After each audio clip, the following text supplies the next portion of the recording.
உங்கள் favourite TV ஷோக்களை இனி miss பண்ண தேவையில்லை. ZEE5 இல் முற்றிலும் இலவசமாக காணுங்கள். இங்கேயும் எப்பொழுதும்.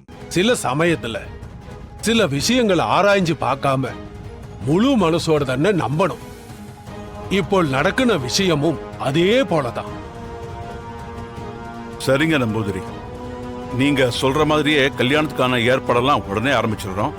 ராணி என்கிட்ட சொல்லும்போது பொம்மி அக்காவே அவங்க கையால தாலி எடுத்து கொடுத்தா என் கழுத்துல கட்டுவியான்னு கேட்டால, இப்ப நம்பூதிரியும் பொம்மி கண்டிப்பா அந்த தாலியை கொண்டு வந்து தருவான்னு சொல்றாரு. என்னை சுத்தி என்னதான் நடக்குதுன்னு புரியல. நம்பூதிரி, இப்ப வரைக்கும் நீங்க சொன்னது கனவா நிஜமானே தெரியல. நீங்க சொல்ல சொல்ல எங்களுக்கெல்லாம் அப்படியே புல்லரிச்சு போச்சு. ஆமாங்க ஐயா, நீங்க வர்றதுக்கு முன்னாடி என்னாகுமோ ஏதாகுமோன்னு ரொம்பவே பயந்துகிட்டு இருந்தோம். ஆனா இப்ப நீங்க சொன்ன விஷயம் எங்க வயித்துல பாலை வாத்துருச்சு. எங்க பொம்மியே வந்து தாலிய கொண்டு வந்து கொடுப்பான்னு சொன்னது ரொம்ப ஆச்சரியமாவும் அதிசயமாவும் இருக்கு. அவ எங்க வீட்டு கொலசாமி. அவ கையால தாலிய ஆசீர்வதிச்சு கொடுக்கறதெல்லாம் ராணி செஞ்ச பாக்கியம் தான். உங்க எல்லார்கிட்டையும் இப்ப எப்படி இருக்குதோ அது மாதிரிதான் பொம்மை இந்த விஷயத்தை என்கிட்ட சொன்னப்ப எனக்கும் அப்படி இருந்துச்சுன்னு எப்படி நான் சொல்லுவேன்?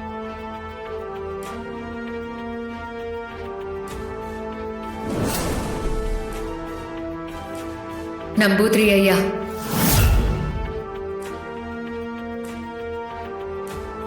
பொம்மி, நீ எந்த இவட? நம்பூதிரி ஐயா, நீங்க எனக்கு ஒரு உதவி செய்யணும். எந்த மோனே பறையும்? வீட்ல வரலட்சுமி பூஜை நடக்கும்போது ராணியோட தாலிய காணும். லாமியாங்கிற துஷ்ட சக்தி தான் அந்த தாலியை எடுத்துட்டு போயிருக்கு. தர்மத்துக்கும் அதர்மத்துக்கும் போர் ஆரம்பிச்சிருச்சு. வர முகூர்த்தத்துல என்னோட வேம்பு சார் ராணியோட கழுத்துல அந்த தாலிய கட்டணும். நான் எப்படியும் முகூர்த்த நேரம் முடியறதுக்கு முன்னாடியே அந்த தாலியோட நேர மண்டபத்துக்கு வந்து என் கையாலேயே அந்த தாலிய வேம்பு சார் கையில கொடுத்து கட்ட சொல்லுவேன். அதனால வீட்ல இருக்கிற யாருமே வருத்தப்பட்டுற கூடாது. அவங்களுக்கு நம்பிக்கையோட ஆறுதல் வார்த்தைய சொல்லி அவங்கள சமாதானப்படுத்தி கல்யாண வேலைய ஆரம்பிக்க சொல்லுங்க.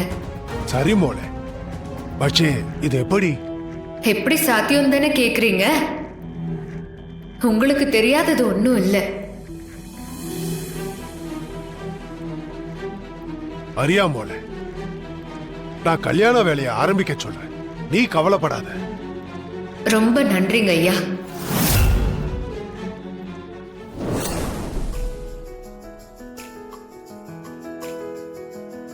லோகத்துல காரண காரியம் இல்லாம எந்த ஒரு விஷயமும் நடக்காது. பொம்மை வந்து அவளோட கையாலேயே தாலி எடுத்து கொடுக்கறாளாம். அதுண்ட பின்னில கண்டிப்பா ஏதாவது ஒரு காரணம் இருக்கும். எல்லாமே நல்லபடியா தான் நடக்கும். அப்போ நான் கிளம்புறேன்.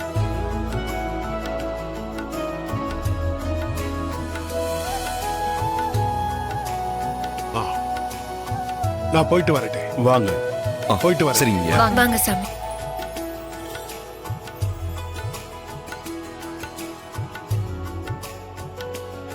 இப்பதாங்க மனசுக்கு நிம்மதியா இருக்கு. சீக்கிரம் கல்யாணத்துக்கான ஏற்பாடெல்லாம் பண்ணணும்.